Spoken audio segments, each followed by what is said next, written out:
परमेश्वर की प्रशंसा करें, परमेश्वर की महिमा करें, परमेश्वर की बड़ाई करें। गीत गाकर हम परमेश्वर को धन्यवाद देंगे, गीत गाकर हम उसके नाम को महिमा और गौरव देकर हम उनकी प्रशंसा करें। परमेश्वर चाहता है कि लोग अपने हाथों को उठाकर उनकी आराधना, उनकी भक्ति करें। सो आइए, समय भक्ति का समय है, हम आराधना में लीन हो जाए और परमेश्वर की बड़ाई करें। पवित्र पवित्र पवित्र सेनाओं का यहोवा परमेश्वर, राजाओं के राजा, प्रभुओं के प्रभु, डरते और कांपते हुए इस समय आपके सानिध्य में आते हैं प्रभु जी। आप एक जलती हुई ज्वाला है प्रभु जी। प्रभु हम आते हैं इस समय आपके चरणों में प्रभु जी, आपकी आराधना, आपकी महिमा करते हुए हम सभी का ताबल है प्रभु जी। हम आपको धन्यवाद देते हैं प्रभु जी, हम आपकी महिमा, आपकी बड़ाई करते हैं। यीशु मसीह तेरे जैसा है कोई नहीं, तेरे चरणों में झुके आसमान और महिमा गाए ज़मीन। यीशु मसीह तेरे जैसा है कोई नहीं, तेरे चरणों में झुके आसमान और महिमा गाए ज़मीन। हम गाए होसाना,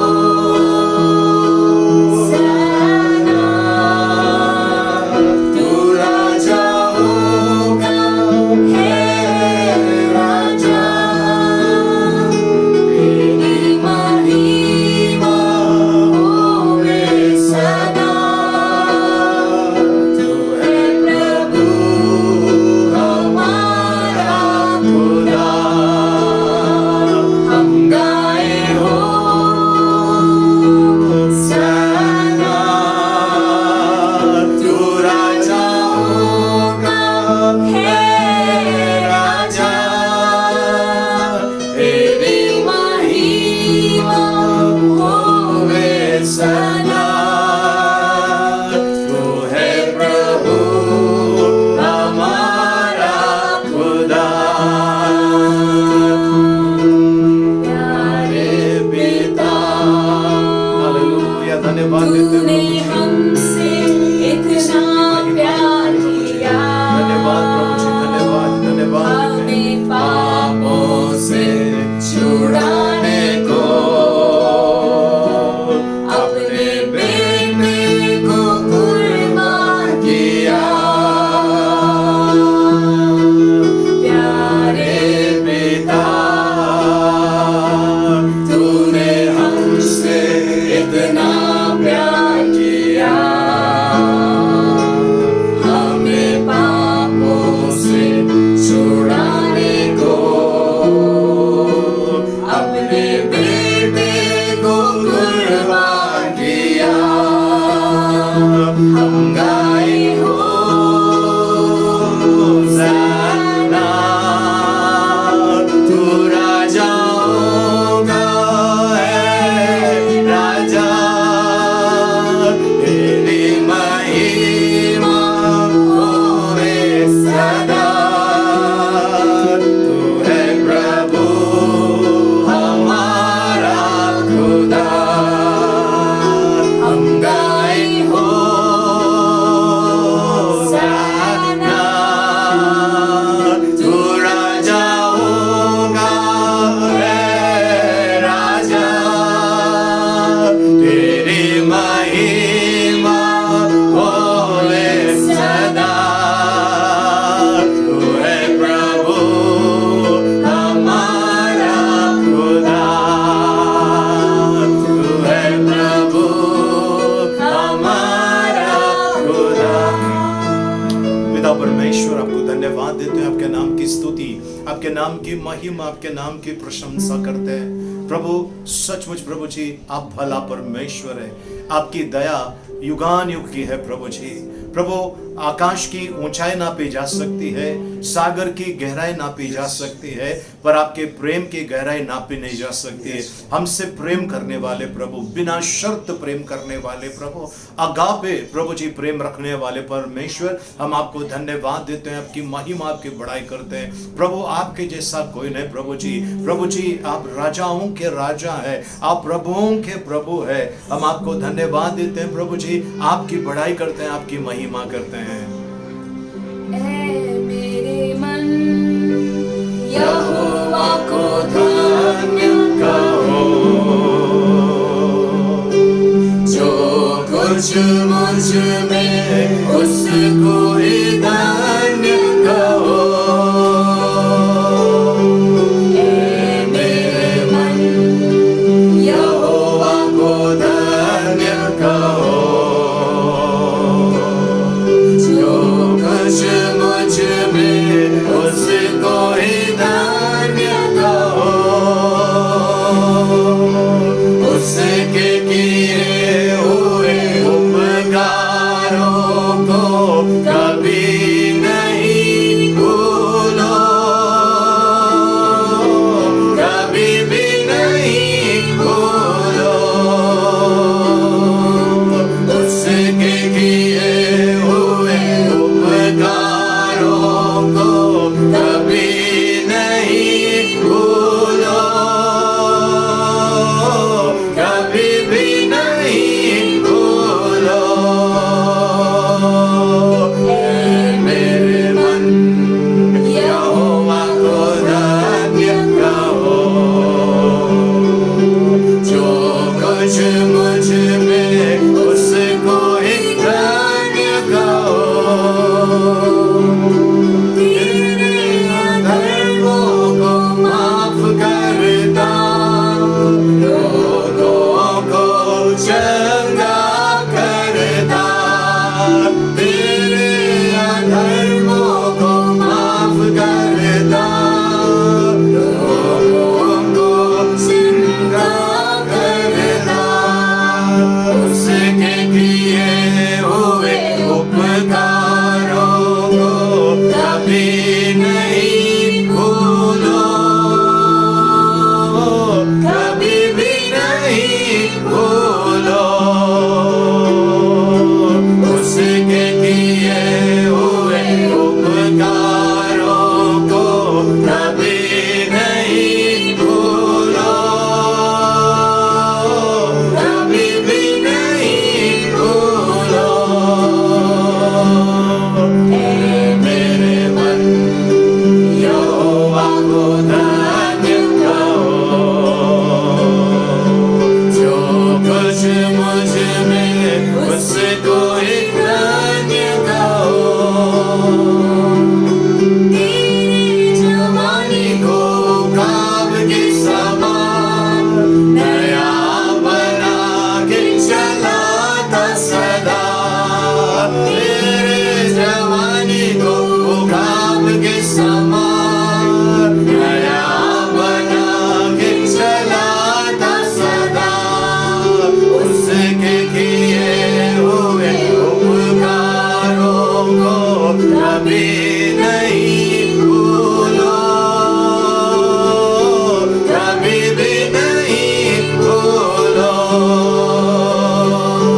उसके किए हुए उपकारों को कभी नहीं भूलो, कभी भी नहीं भूलो। ऐ मेरे मन यहोवा को धन्य कहो, जो कुछ मुझ में उसको ही धन्य कहो। धन्यवाद देते हैं प्रभु जी, आपके नाम की स्तुति, महिमा, प्रशंसा, आपकी बड़ाई करते हैं प्रभु जी। हम आपका जय जयकार करते हैं प्रभु जी।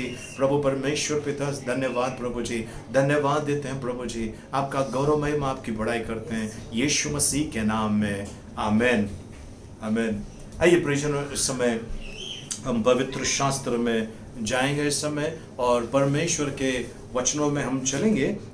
इस समय लूका रचित सुसमाचार, लूका रचित सुसमाचार और उसका 21 अध्याय, लूक चैप्टर 21, उसका हम पढ़ने वाले हैं 29 से लेकर 36 वचन तक हम पढ़ने वाले हैं। लूका रचित सुसमाचार उसका 21 अध्याय उसके 29 से लेकर 36 वचन तक हम पढ़ने वाले हैं। Luke chapter 21 versus 29 to 36। उसने उससे एक दृष्टांत भी कहा, अंजीर के पेड़ और सब पेड़ों को देखो, जो ही उनमें कोंपले निकलती है तो तुम देखकर आप ही जान लेते हो कि ग्रीष्मकाल निकट है। इसी रीति से जब तुम ये बात होते देखो तब जान लो कि परमेश्वर का राज्य निकट है। मैं तुमसे सच कहता हूं कि जब तक ये सब बातें ना हो लें तब तक इसी पीढ़ी का कदापि अंत ना होगा। आकाश और पृथ्वी टल जाएगी परंतु मेरी बातें कभी ना टलेगी।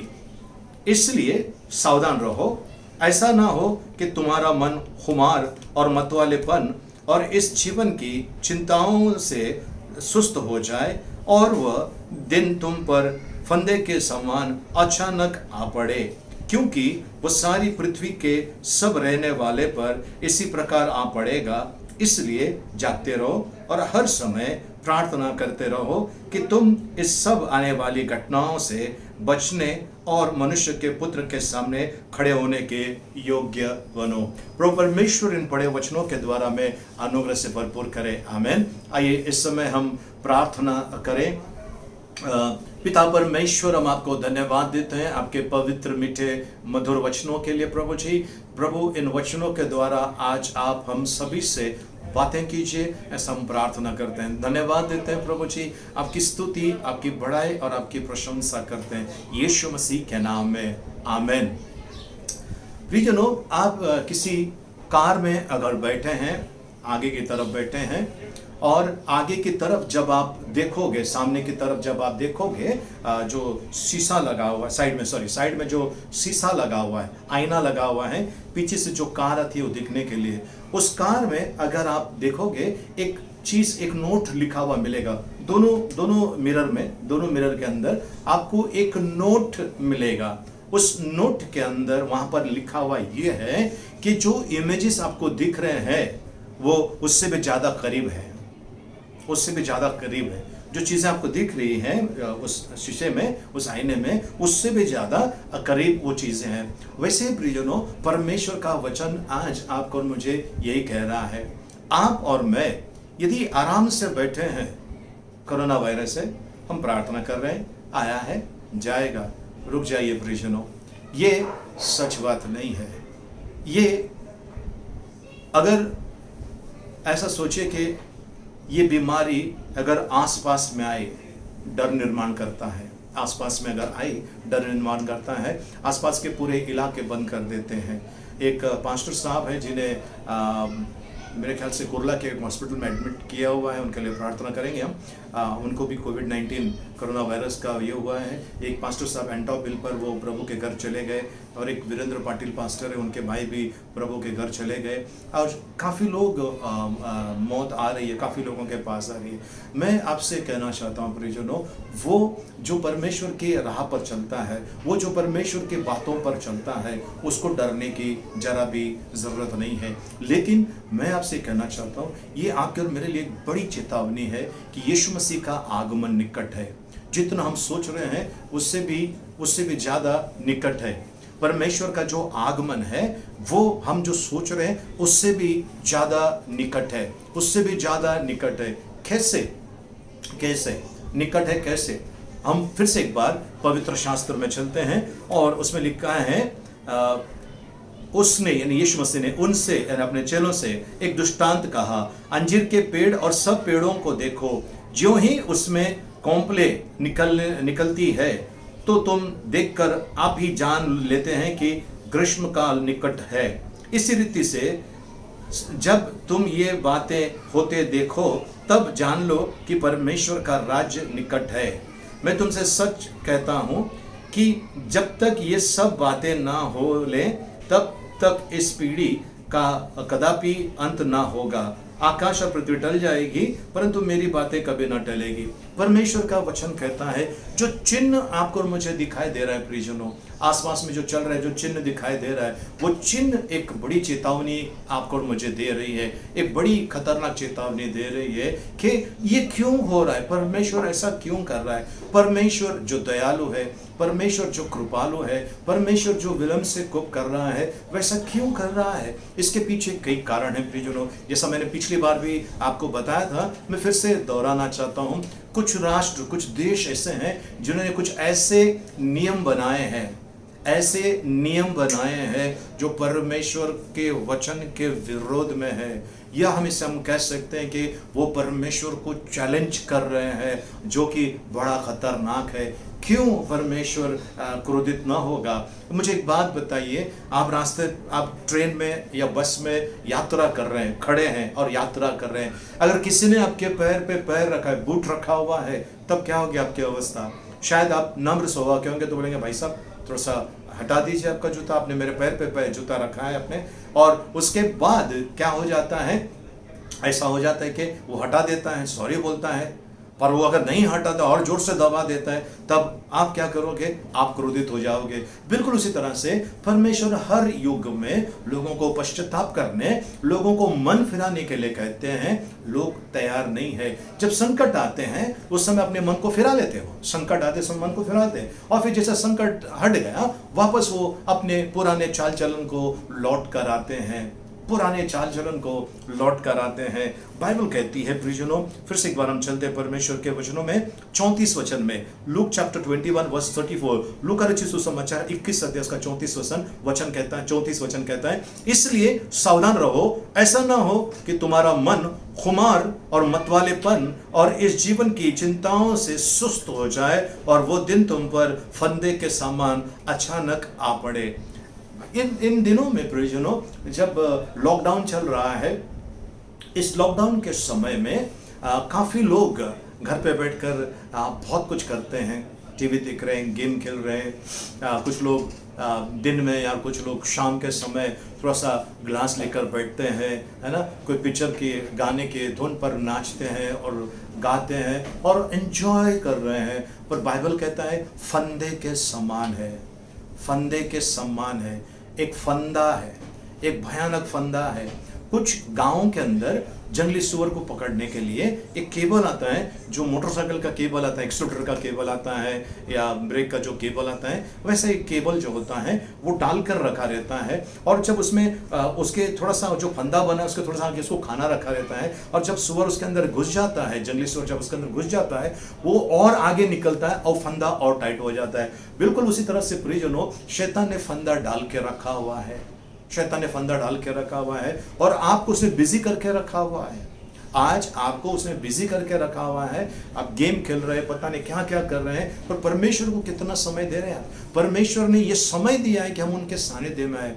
प्रियजनों, बाइबल बताती है, चलिए हम परमेश्वर के वचन में थोड़ा सा संक्षिप्त में चलेंगे और वचन देखे क्या कहता है। मत्ती रचित सुसमाचार उसका 26 अध्याय 41 वचन, मैथ्यू चैप्टर 26 वर्स 41, जागते रहो और प्रार्थना करते रहो कि तुम परीक्षा में ना पड़ो, आत्मा तो तैयार है परंतु शरीर दुर्बल है। ओके, नंबर 1 जागते रहो, नंबर 2 प्रार्थना करते रहो कि तुम परीक्षा में ना पड़ो। भिन्न भिन्न प्रकार की परीक्षा हमारे आसपास में चल रही है, भिन्न भिन्न प्रकार की परीक्षा हमारे आसपास में चल रही है, हमारे ऊपर परीक्षाएं आ रही है। आपको और मुझे सावधान रहना है, इन परीक्षाओं से बचना है। क्या करना है? जागते रहो। इसका मतलब क्या मैं रात को नहीं सो जाऊं? नहीं, आत्मा में जागते रहो, जागते रहो, प्रार्थना करते रहो कि तुम परीक्षा में न पड़ो। ये चीज मरकुस रचित सुसमाचार 14 अध्याय वचन, मार्क चैप्टर 14 वर्स 38 में लिखा है, जागते और प्रार्थना करते रहो कि तुम परीक्षा में न पड़ो, आत्मा तो तैयार है पर शरीर दुर्बल है।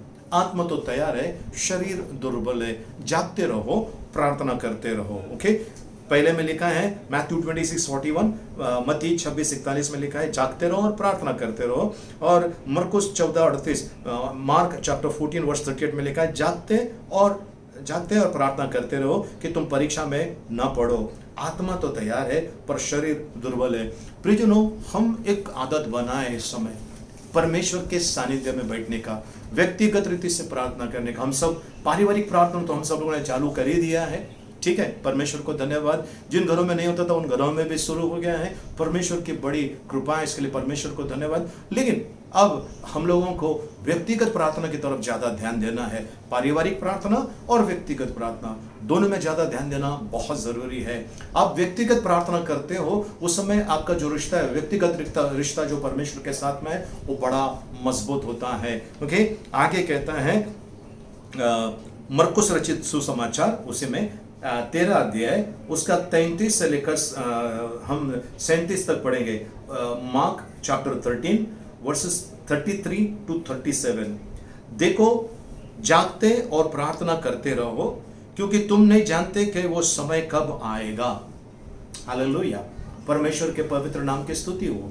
परमेश्वर का वचन साफ रीति से कहते हैं, देखो, जागते और प्रार्थना करते रहो क्योंकि तुम नहीं जानते कि वो समय कब आएगा। 33 हो गया। 34 में कहता है, ये उस मनुष्य की सी दशा है जो परदेश जाते समय अपने घर छोड़ जाए और अपने दासों को अधिकार दें और हर एक को उसका काम जता दे और द्वारपाल को जागते रहने की आज्ञा दे।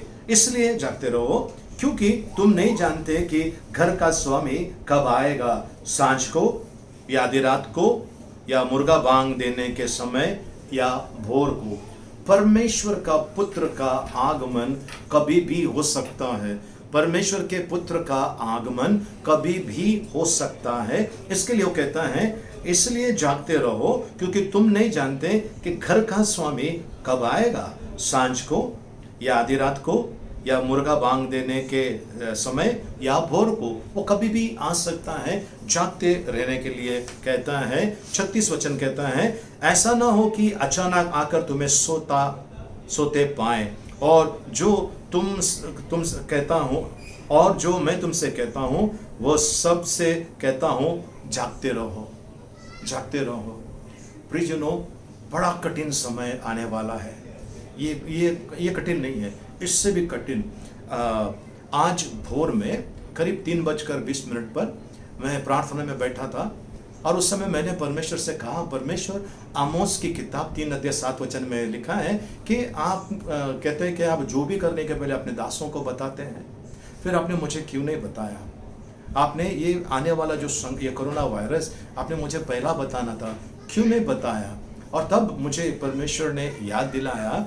लगभग अगस्त सितंबर महीने में मैंने हमारे कलीसिया में, हमारी सभा में कहा था मैंने कि परमेश्वर ने मुझे कुछ दिखा है, बड़ा डरावना है। ऐसा मैंने हमारी कलीसिया में, सभा में अनाउंस किया था कि बड़ा भयानक, विचित्र और एकदम भयानक कुछ होने जा रहा है। ठीक है, फिर मुझे याद है कि वो परमेश्वर ने तो पहले चेतावनी दी थी और कि भयानक कुछ होने जा रहा है। परमेश्वर को धन्यवाद हो, परमेश्वर की स्तुति हो, उनके पवित्र नाम को महिमा हो। ओके, मरकुस 13:37 फिर से कहता है, और जो मैं तुमसे कहता हूँ वही सबसे कहता हूँ, जागते रहो। आज प्रियजनों, जागना बहुत जरूरी है।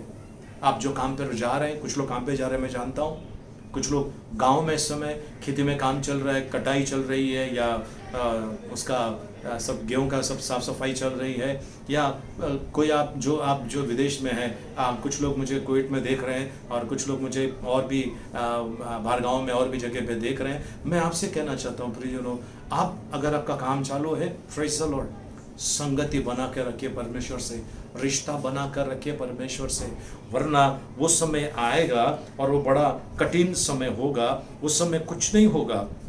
ओके, बाइबल बताती है, ओके, पहला पेत्रस 4 उसका 7 पहला पढ़ेंगे हम। उसमें लिखा है, सब बातों का अंत तुरंत होने वाला है, इसके लिए संयमी होकर प्रार्थना के लिए सचेत रहो। सब बातों का अंत होने वाला है। मैंने एक वीडियो देखा, साधु सिल्वराज, एंजल टीवी वाले, उनका मैंने एक देखा, वीडियो देखा, उनको परमेश्वर ने बताया है। उन्होंने कुछ संतों का नाम लिया, कुछ परमेश्वर के दासों का नाम लिया है। एक दास है, मैं उनका नाम भूल गया, 2012 में उन्होंने भविष्यवाणी की थी, पैंडेमिक ऐसा करके कहा था उन्होंने। और उसके अलावा कई और लोगों के बारे में उन्होंने बताया जिनको परमेश्वर ने बताया है कि पूरे दुनिया के अंदर दुनिया का नाश होने वो जा रहा है। और साथ साथ में ये जो कोरोना वायरस आया है, इससे भी भयानक दूसरा वायरस आने वाला है, दूसरा भयानक बीमारी आने वाला है। इसमें से तो लोग बच रहे हैं, पर उसका तो दवा भी नहीं मिलने वाला है, ऐसा उन्होंने कहा है। और बाइबल बताती है भविष्यवाणियों को तुच्छ मत जानो, भविष्यवाणियों को तुच्छ मत जानो। उन्होंने अगर परमेश्वर उनको अगर बताया है, अगर ऐसा होने वाला है, तो उन्होंने ये भी कहा है उन लोगों को कुछ ना होगा जो परमेश्वर को जानते हैं और परमेश्वर के रास्ते पे चल रहे हैं। मैं आपसे कह रहा हूँ प्रियजनों, आप परमेश्वर को जानते हैं, बहुत अच्छी बात है, पर क्या आप परमेश्वर के मार्ग में चलते हैं? क्या आप परमेश्वर के मार्ग में चलते हैं? अगर आप परमेश्वर के मार्ग में नहीं चलते हैं, आप खतरे में हैं, आप खतरे में। प्रियजनों, आज आप सोचते होंगे मैं दिन में ये कर रहा हूँ, मैं वो कर रहा हूँ, मैं इस रीति से कर रहा हूँ, मैं उस रीति से कर रहा हूँ। आप मसीह नहीं भी है तो भी मैं आपसे कहना चाहता हूँ, अगर आप मसीह है तो भी मैं आपसे कहना चाहता हूँ, आप जो भी कर रहे हैं, अगर परमेश्वर के वचन के विरोध कर रहे हैं, बड़ा दंड आपके ऊपर आने वाला है। फिर ये ना कहना कि प्रभु मुझे तो किसी ने बताया नहीं है। आज इस माध्यम से मैं आपसे कहना चाहता हूँ, परमेश्वर आपसे प्यार कर रहा है, परमेश्वर बेपनाह मोहब्बत कर रहा है और वो आपको बुला रहा है अपने पास। अगर आप नहीं सुन रहे हैं, अगर आप अपनी ही चाल में चलना चाहते हो, अपना जीवन अपने हिसाब से बिताना चाहते हो, मुझे अफसोस है।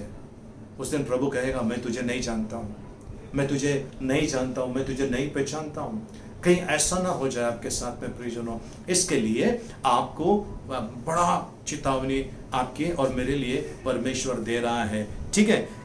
सब बातों का अंत तुरंत होने वाला है। इसके लिए नंबर 1 संयमी हो जाओ, नंबर 1 संयमी हो जाओ, एकदम संयम, कंट्रोल में रहो, ओके। दूसरा वो कहता है संयमी होकर प्रार्थना के लिए सचेत रहो, प्रार्थना के लिए सचेत रहो, संयमी होकर प्रार्थना के लिए सचेत रहो। डरो मत, ये होने वाला है, वो डरो मत। उनको डरने की जरूरत नहीं है जो परमेश्वर के गुप्त स्थान में बैठे रहते हैं। भजन संहिता 91 में लिखा हुआ है, पर परम प्रधान के साया में जो रहते हैं, है ना, उनके गुप्त स्थानों में जो रहते हैं, है ना, सो उन लोगों के लिए चिंता की बात नहीं है। अब मुझे एक बात बताइए, आप हॉस्पिटल में देखते होंगे, किसी भी बड़ा छोटा हॉस्पिटल में देखिए, वहाँ पर पहले भीड़ लगी रहती थी। सर दर्द, नाक दर्द, बदन दर्द, ये जुलाब, उल्टी, पेट में दर्द, घुटने का दर्द, ये दर्द और दर्द, सब दर्द के लिए हॉस्पिटल में लाइन लगती थी। प्राइवेट हो, गवर्नमेंट हो या कुछ भी, नगर पालिका, कोई भी हॉस्पिटल हो, इतनी लाइन लगती थी। आज वो सर दर्द कहाँ गए? आज वो पेट का दर्द कहाँ पर गया? आज वो अलग अलग प्रकार के दर्द थे लोगों को, कहाँ गए? कहाँ गए सब दर्द? कहाँ गए सब दर्द? है ना, आप लोग अब आराम से बैठे हुए हैं, कुछ भी दवा जो घर पे मिलता है, आयुर्वेदिक दवा लेकर चुपचाप आप शांत रह रहे हैं। तो मैं वही कहना चाहता हूँ, शैतान आपको लूट रहा है, खर्चे पे खर्चा करा रहे हैं, हॉस्पिटल में खर्चा, इधर खर्चा, उधर खर्चा करा कर आपको कंगाल कर रहा है। क्योंकि योना 10:10 कहता है, चोर चोरी करने, घात करने, नाश करने आया है, मैं आया हूं तुम्हें जीवन देने के लिए और बहुतायत का जीवन। सो प्रियजनों, आज परमेश्वर का वचन कहता है, हम फिर से चलते हैं 1 पेत्रस 4 अध्याय, हम उसका 7 वचन में पढ़ेंगे फिर से। सब बातों का अंत तुरंत होने वाला है, इसके लिए संयमी होकर प्रार्थना के लिए सचेत रहो। पहली चीज है, हम अब चलते हैं आगे 9 वचन में, बिना कुड़कुड़ाए एक दूसरे की पहुनाई करो, बिना कुड़कुड़ाए एक दूसरे को मदद करो। आज प्रियजनों, सबने अपने घर में 1 महीने का, 2 महीने का, 3 महीने का राशन भर के रखा हुआ है। क्या आपने नजर लगा के देखा आसपास में कोई भूखा है क्या? कोई भी आसपास में भूखा है क्या? वो शायद फ्लैट में रहता होगा, लेकिन उसके पास कैश नहीं है, उसकी सैलरी नहीं आई है, उसके खाने पीने के वादे हैं। वो शायद झोपड़े में रहता होगा या अच्छे किसी घर में रहता होगा। आप ये मत देखिए कि उसके पास क्या है क्या नहीं है, आप ये देखिए कि मैं किसके काम आऊँ, मेरी जिंदगी किसके काम आए। प्रियजनों, मसीह का मतलब त्याग करने वाला, त्याग करने वाला, है ना, त्याग। आपने और मैंने प्रियजनों ये करना बहुत ज़रूरी है, ठीक ठीक है। सो बिना कुड़कुड़ाए एक दूसरे की न्याय करो। और 4:12 पहला पितरस 4:12 कहते हैं, ए प्रियो, जो दुखी रूपी अग्नि तुम्हारे पर रखने के लिए तुम में भड़की है, इससे ये समझकर अचंभा न करो कि कोई अनोखी बात तुम पर बीती है। हे प्रियो, जो दुख रूपी अग्नि तुम्हारे परखने के लिए तुम पर भड़की है। सो ये अग्नि जो है परमेश्वर का क्रोध की अग्नि है, ये सब पर भड़का हुआ है, लेकिन आप उसको कुछ अनोखी बात ऐसा मत समझो। वो कहता है, प्लीज प्रभु परमेश्वर ने कहा है कि वो आ रहा है, ठीक है। कैसे आ रहा है, हम उसमें से 4 वचन देखने वाले हैं, कैसे आ रहा है। पहला थिस्सलुनीका 5:2। First थिस्सलुनियन chapter 5:2। क्योंकि आप ठीक जानते हो कि जैसा रात को चोर आता है, वैसा ही प्रभु का दिन आने वाला है। एक चोर के समान। मैं फिर से दोहराता हूं, क्योंकि आप ही ठीक जानते हो कि जैसा रात को चोर आता है, वैसा ही प्रभु का दिन आने वाला है, ठीक है। पहला चीज है। दूसरा पेतरस 3:10। 2 पीटर चैप्टर 3:10। परंतु प्रभु का दिन चोर के नहीं आएगा। उस दिन आकाश बड़ी हड़ाहट के शब्द से जाता रहेगा, और तत्व बहुत ही तप्त होकर पिघल जाएगा, और पृथ्वी और उस पर के काम जल जाएंगे। सो प्रभु का दिन आने वाला है चोर के समान, परंतु प्रभु का दिन चोर के नहीं आ जाएगा। प्रभु का दिन कभी भी आ सकता है, ठीक है। Revelation chapter 3:3। प्रकाशित वाक्य 3:3। सो चेत कर कि तूने किस रीति से शिक्षा प्राप्त की है और सुनी थी, और उसमें बना रहे और मन फिरा। और यदि तू जागरूक न रहेगा तो मैं चोर के नाई आ जाऊंगा, और तू कदापि न जान सकेगा कि मैं किस घड़ी तुझ पर आ पड़ूंगा। प्रभु यीशु कहता है, मैं किस घड़ी आ पड़ूंगा तुम नहीं जानते हो। प्रकाशित वाक्य 16:15। Revelation chapter 16:15। देख मैं चोर के नाई आता हूँ, धन्य वह है जो जागता रहता है और अपने वस्त्र की चौकसी करता है कि नंगा ना फिरे और लोग उसका नंगापन ना देखे। जागते रहो, मैं आ रहा हूँ एक चोर के समान। जागते रहो, मैं आ रहा हूँ एक चोर के समान। प्रियजनों, यीशु मसीह का आगमन निकट है। जितना हमने सोचा है उससे भी ज़्यादा जल्दी वो होने वाला है। इसके लिए आपने और मैंने अपनी तैयारी करना बहुत ज़रूरी है। प्रियजनों, बहुत महत्वपूर्ण बात है। मैंने कहा था मत्ती 26:41 का, जागते रहो और प्रार्थना करते रहो कि तुम परीक्षा में ना पड़ो। आज प्रियजनों, आप और मैं किसी बात की चिंता करने की ज़रूरत नहीं है, किसी बात की चिंता करने की जरूरत नहीं है। परमेश्वर हमारा सच्चा है और वो आपको और मुझे सीने से लगाना चाहता है। आपको और मुझे वो अनंत जीवन देना चाहता है। मैं उन लोगों से कहता हूँ जो प्रभु को नहीं जानते हैं, आइए प्रभु के पास। प्रभु के पास आने से आपका धर्म परिवर्तन नहीं होगा, लेकिन प्रभु के पास आने से आप बच जाओगे, क्योंकि वो अकेला है जो मुर्दों में से जी उठा है। उसके पास जब आप आओगे, अनंत काल का जीवन की गारंटी उनके पास है। वो मुर्दों में से जी उठा है, वो स्वर्ग से आए और स्वर्ग वापस गए, और वो शीघ्र आने वाले हैं। अगर वो आज आए, आपका क्या होगा? मेरे भाई, मेरे बहन, मेरे बच्चों, आप जो प्रभु के बारे में सुना लेकिन प्रभु को ग्रहण नहीं किया है, ये समय है, आइए। आज आप तरह तरह के तकलीफ में होंगे, पारिवारिक समस्या, यदि आप किसी प्रकार के व्यसन में फंसे हैं, आपके घर में या आपके परिवार में किसी प्रकार की कोई बीमारी है, या आपका आर्थिक स्थिति ठीक नहीं है, या फिर आपके ऊपर आपको लग रहा है कुछ संकट है, समस्या है, ठीक है, आप आगे नहीं बढ़ पा रहे हैं, आपके जीवन में बढ़ोतरी नहीं आ रही है, रुक जाइए। थक गए आप, मैं समझता हूँ आप थक गए, बस रुक जाइए, वहीं पर थोड़ा सा मुड़ जाइए। यीशु मसीह अपनी बाहें फैलाकर आपका इंतज़ार कर रहा है। वो कहते हैं मत्ती 11:28 में, मैथ्यू चैप्टर 11:28, मत्ती 11:28 में कहता है, हे सारे परिश्रम करने वालों, मेरे पास आओ, मेरे पास आओ, मैं तुम्हें विश्राम देता हूँ। ये सब तकलीफ़ों में पड़े हुए लोगों, ये सब परिश्रम करने वालों, मेरे पास आओ, मैं तुम्हें विश्राम देता हूँ। यीशु मसीह आज आपको विश्राम देना चाहता है प्रियजनों। जो तकलीफ़ों में से आप गुजर रहे हैं, उसमें से प्रभु यीशु मसीह आपको विश्राम देना चाहता है। सबसे पहले चेतावनी है, जागते रहो, सचेत रहो, प्रार्थना में रहो। आपको ये करना है प्रियजनों। अगर आपने ऐसा किया, आसपास कुछ भी हो जाए, परमेश्वर का वचन कहता है आपके निकट कुछ भी नहीं आएगा। ये परमेश्वर की गारंटी है, आपके निकट कुछ भी नहीं आएगा। आज प्रियजनों, मैं आपको डरा नहीं रहा हूँ, मैं आपको चेतावनी दे रहा हूँ। नरक एक भयानक जगह है, आग है, आग का एक दरिया है, गंधक से जलने वाली आग है, और उसमें जो एक बार जाता है उसको वापस आने का कोई चांस नहीं है। लाजरस और अमीर आदमी का दाखला दिया है, वहाँ पर दो ही जगह बताया है, स्वर्ग और नरक, इसके अलावा तीसरी जगह नहीं है।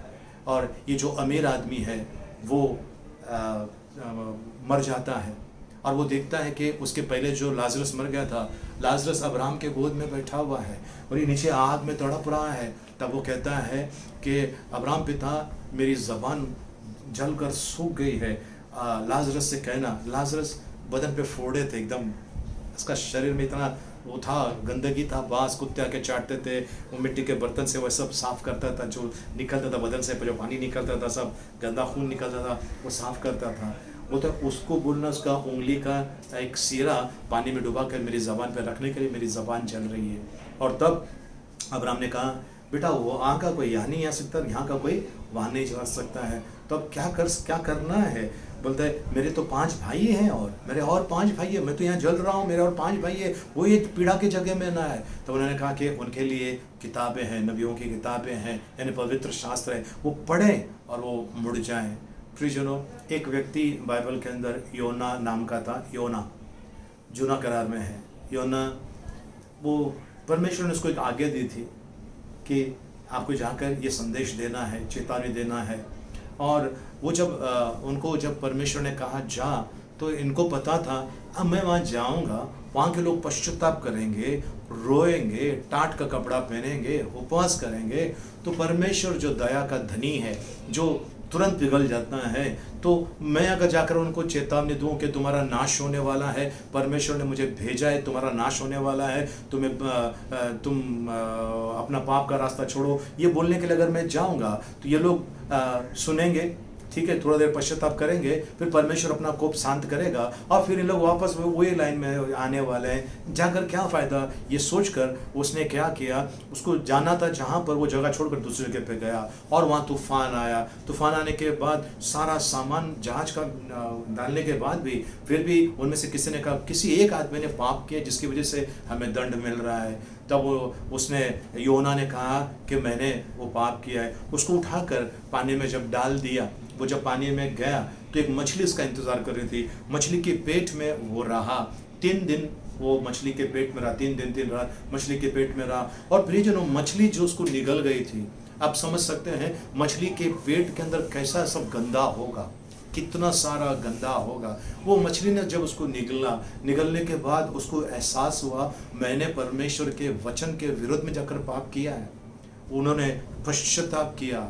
मैंने कहा ना, परमेश्वर जो दया का धनी है, उसने क्या किया, परमेश्वर ने उस मछली को आगे दी कि उसको उल्टी कर दे, और उसने वहाँ जाकर किनारे पे जाकर उल्टी कर दिया और योना बच गया। मुझे एक बात बताइए प्रियजनों, हम सब के बॉडी के अंदर एक केमिकल है जो हम खाना खाते हैं उसको डिसॉल्व कर देता है। वैसा ही ये जो केमिकल इस मछली के पेट में था, ये क्यों उस योना को वो नहीं किया, उसको क्यों उसको ख़त्म नहीं कर दिया? क्योंकि परमेश्वर योना से प्रेम करता था। आज आपका और मेरा नाश नहीं हुआ है। क्यों नहीं हुआ है? परमेश्वर प्रेम करता है, लेकिन हर एक इंसान को अपने कामों के अनुसार उसका उचित उसको प्रतिफल देने के लिए प्रभु यीशु मसीह आ रहा है, तो वो शीघ्र आ रहा है। नंबर 1 आपको करना है, जागते रहना है, प्रार्थना करना है। दूसरी चीज़ आपको करना है, पौनाई करना है। प्रियजनों, हम लोग, हमारी जो कलीसिया है, चर्च ऑफ क्राइस्ट मसीह की जो कलीसिया है, ये कलीसिया कभी भी किसी से भी पैसा नहीं मांगती है। हमारी कलीसिया की ज़रूरत के लिए हम परमेश्वर के पास देखते हैं। हम वो कटोरा लेकर नहीं घूम रहे हैं कि हमें दान दीजिए, हमें ये दीजिए, हमें वो दीजिए, हमें हमारी इन चीज़ों की ज़रूरत है। हमने कभी किसी से मांगा नहीं है, क्योंकि कलीसिया परमेश्वर की है, तो परमेश्वर अपनी कलीसिया की ज़रूरतों को पूरा करता है। हम तो लोगों से कहते हैं देना है तो दो, नहीं देना है तो मत दो, कोई बात नहीं है। परमेश्वर आपको आशीषित करे। प्रियजनों, आज मुझे आपका पैसा नहीं चाहिए, आपका कुछ भी नहीं चाहिए। मुझे सिर्फ एक ही चीज़ आज मैं आपसे मांग रहा हूँ, वो है अपना हृदय को आप बदल दो। बदल दो का मतलब है अपने अंदर परिवर्तन लेकर आओ। परिवर्तन का मतलब है आप ये जान लो, मैंने पाप किया है, मैंने पाप किया है अपने शरीर के विरोध में और परमेश्वर के विरुद्ध में मैंने पाप किया है। मैंने आज्ञा का उल्लंघन किया है और हर एक आज्ञा के उल्लंघन को उचित दंड मिलने वाला है। तो आज आप देखिए प्रियजनों, ये कोरोना वायरस की वजह से जो भी लोग रास्ते पे ऐसे घूमने को निकलते हैं, पुलिस क्या करती है उनको? पुलिस डंडे लेकर मारती है। क्यों मारती है? आज्ञा का उल्लंघन। कुछ लोगों को जेल में डाला है, कुछ लोगों का चलान काटा है, कुछ लोगों की गाड़ियां जब्त की गई। क्यों? ये लोग ऐसे घूमने के लिए निकले थे। आज्ञा का उल्लंघन। अगर ये इंसान, एक इंसान दूसरे इंसान को दंड दे सकता है, तो वो परमेश्वर जिसने आपको और मुझे बनाया है, आपके और मेरे सर पे कितने बाल है उसकी गिनती उनके पास है।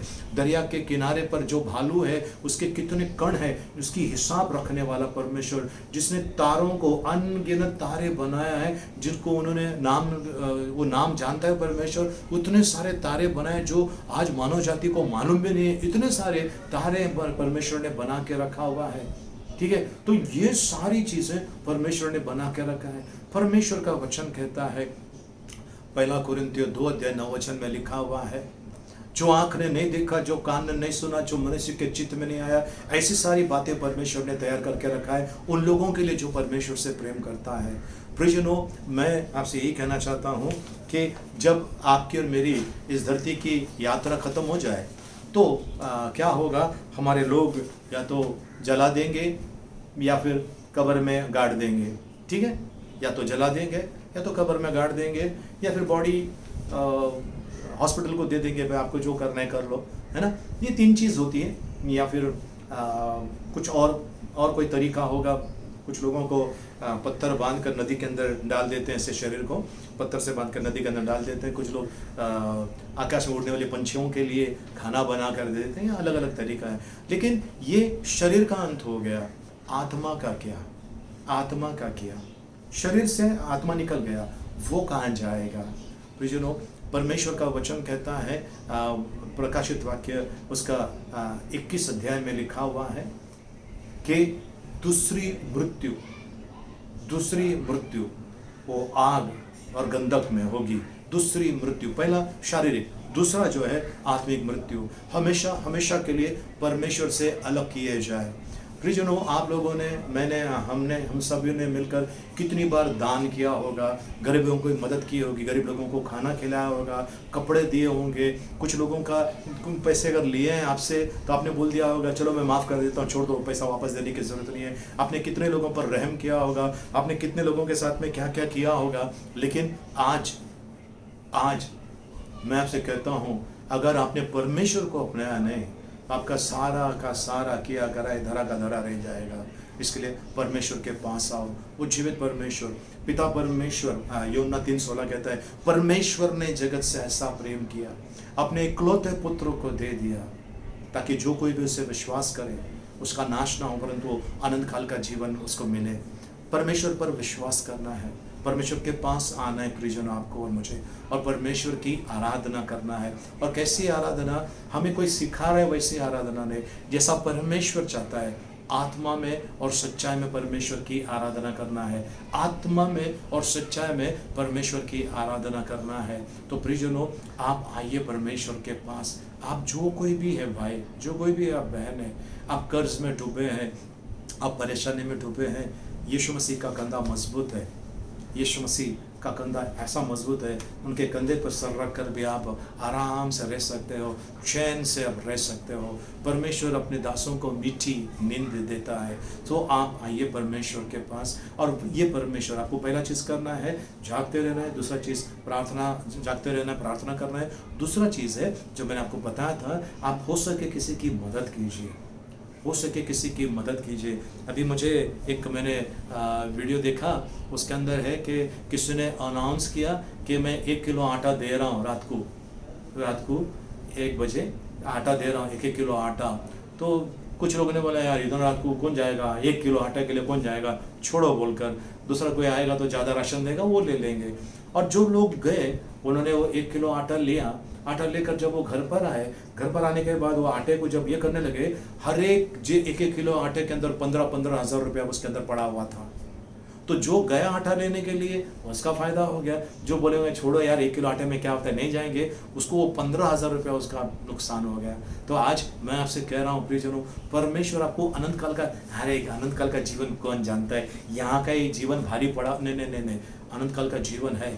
परमेश्वर सच्चा है, उनके वचन सच्चे हैं, उन्होंने जो कहा है वो पूरा करने वाला है। तो आज आप किसी प्रकार के कोई नशे में है, परमेश्वर के पास आइए। ये सारे परिश्रम करने वालों और बोझ से दबे लोगों, मेरे पास आओ, मैं तुम्हें विश्राम देता हूँ। ये सारे परिश्रम करने वालों और बोझ से दबे लोगों, मेरे पास आओ, मैं तुम्हें विश्राम देता हूँ। मत्ती 11:28 में लिखा है। तो आइए परमेश्वर के पास। पहला चीज़ है आपको करना है कि जागते रहना है, प्रार्थना करना है, सचेत रहना है। दूसरा चीज़ है आपको किसी की सहायता करना है। अगर आप किसी की सहायता करोगे, परमेश्वर आपके लिए अद्भुत रास्ता खोलने वाला है। तीसरा चीज़ जो आपको और मुझे करना है, और वो है अगर आप किसी प्रकार की तकलीफ मुसीबत में है, वो यीशु मसीह के पास आइए, अपना जीवन उन्हें समर्पित कीजिए, और फिर देख लेना प्रियजनों, परमेश्वर आपको और मुझे कितना आशीष देता है। परमेश्वर के पवित्र नाम की स्तुति हो, परमेश्वर को धन्यवाद हो। प्रभु परमेश्वर हम सभी को आशीषित करें। आइए हम प्रार्थना करें इस समय। पिता परमेश्वर, आपको धन्यवाद देते हैं, आपके नाम की स्तुति, महिमा, प्रशंसा, आपकी बड़ाई करते हैं। प्रभु जी, इस समय जो मुझे देख रहे हैं, प्रभु जी सुन रहे हैं, उन सभी को प्रभु मैं आपके हाथ में देता हूं। प्रभु जी, मैं नहीं जानता उनकी तकलीफ़ें क्या है, जो भी तकलीफ़ें हैं मैं इस समय आपके हवाले करता हूं। आपका जोरावर हाथों को उनके पर रखिए प्रभु जी। प्रभु जी, उनके साथ आप हैं, और प्रभु जी जो इस संसार की किसी भी प्रकार की बुराई में फंसे हैं, वो बाहर निकलना चाहते हैं, मैं विनती करता हूं प्रभु जी, उनकी सहायता कीजिए प्रभु। आर्थिक रीति से प्रभु जी डूबे हुए हैं, आर्थिक स्थिति खराब है, खाने पीने की तकलीफ़ें हैं प्रभु जी, या किसी प्रकार के प्रभु जी व्यसन में, या किसी भी प्रकार के प्रभु जी तकलीफ़ में है, आज उनको प्रभु जी आप अपना हाथ बढ़ाकर उन्हें उसमें से बाहर निकालिए प्रभु जी। धन्यवाद देते हैं प्रभु जी। हम इस समय विशेष करके प्रार्थना करते हैं हमारे पुलिस बल के लिए प्रभु जी, जो लोगों के लिए प्रभु जी मेहनत कर रहे हैं प्रभु जी, उनके साथ रहिए प्रभु जी। सारे डॉक्टर्स और नर्सेस जो प्रभु जी देखभाल कर रहे हैं हॉस्पिटल के अंदर प्रभु जी और बाहर प्रभु जी, उन सभी को आपके हाथ में सौंपते हैं। नगर पालिका के लोगों को प्रभु जी आपके हाथ में देते हैं प्रभु जी। स्टेट गवर्नमेंट को, सेंट्रल गवर्नमेंट को आपके हाथ में देते हैं। प्रधानमंत्री को और उनके सारे मिनिस्टर्स को, स्टेट लेवल के चीफ मिनिस्टर और सारे मिनिस्टर्स को आपके हाथ में देते हैं प्रभु जी। हम एमएलए को, एमपी को और प्रभु जी कॉर्पोरेटर्स को प्रभु जी, सरपंच, इन लोगों को आपके हाथ में सौंपते हैं। इनका ताबा लीजिए प्रभु। ये इस समय में प्रभु जी ईमानदारी से सेवा करें प्रभु जी। प्रभु जी निस्वार्थ होकर सेवा करें, सामने देना, और इन सभी के साथ रहिए प्रभु जी। हम प्रार्थना करते हैं, आपको धन्यवाद देते हैं, आपकी बड़ाई, आपकी महिमा करते हैं प्रभु जी। प्रभु जी इस सप्ताह भर में जिनका जन्मदिन है उन्हें आपके हाथ में सौंपते हैं प्रभु जी। उनका ताबा लीजिए। आज प्रभु जी एंजल का जन्मदिन है, उनके साथ में रहना। जिसिंता डिसूजा उनका जन्मदिन है, उनके साथ में रहना प्रभु। इन बच्चों को प्रभु जी आपकी कृपा में चलाए, हम प्रार्थना करते हैं। धन्यवाद देते हैं, आपका गौरव महिमा, आपकी प्रशंसा करते हैं यीशु मसीह के नाम में, आमीन। आइए हम भजन संहिता 23 एक साथ में बोलेंगे। यहोवा मेरा चरवाहा है, मुझे कुछ घटी ना होगी। वह मुझे हरी हरी चराइयों में बैठाता है, वह मुझे सुखदायक जल के झरने के पास ले चलता है। वह मेरे जी में जी ले आता है, धर्म के मार्गों में वो अपने नाम के निमित्त मेरी अगुवाई करता है। चाहे मैं घोर अंधकार से भरी हुई तराई में होकर चलूं, तो भी हानि से ना डरूंगा, क्योंकि तू मेरे साथ रहता है। तेरे सोंठे और तेरे लाठी से मुझे शांति मिलती मिलती है। तू मेरे सताने वालों के सामने मेरे लिए मेज बिछाता है। तूने मेरे सिर पर तेल मला है, मेरा कटोरा उमड़ रहा है। निश्चय भलाई और करुणा जीवन भर मेरे साथ साथ बनी रहेगी और मैं यहोवा के धाम में सर्वदा वास करूंगा।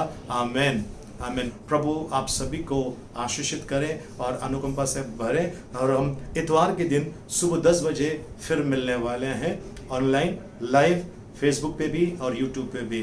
प्रभु परमेश्वर हम सबको आशीषित करें। आइए हम आखिरी आशीर्वाद के लिए प्रार्थना करें। अपने सरों को झुकाएं, अपने हाथों को ऊपर उठाएं।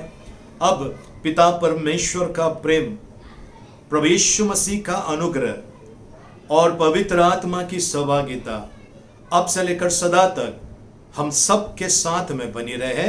आमेन। और सबने कहा आमेन। एक विशेष सूचना, घर से बाहर मत निकलिए, जब जरूरत होगा तो बाहर निकलिए। सरकार के जो आदेश है उसका पालन कीजिए, सुरक्षित रहिए, अपने परिवार को सुरक्षित रखिए।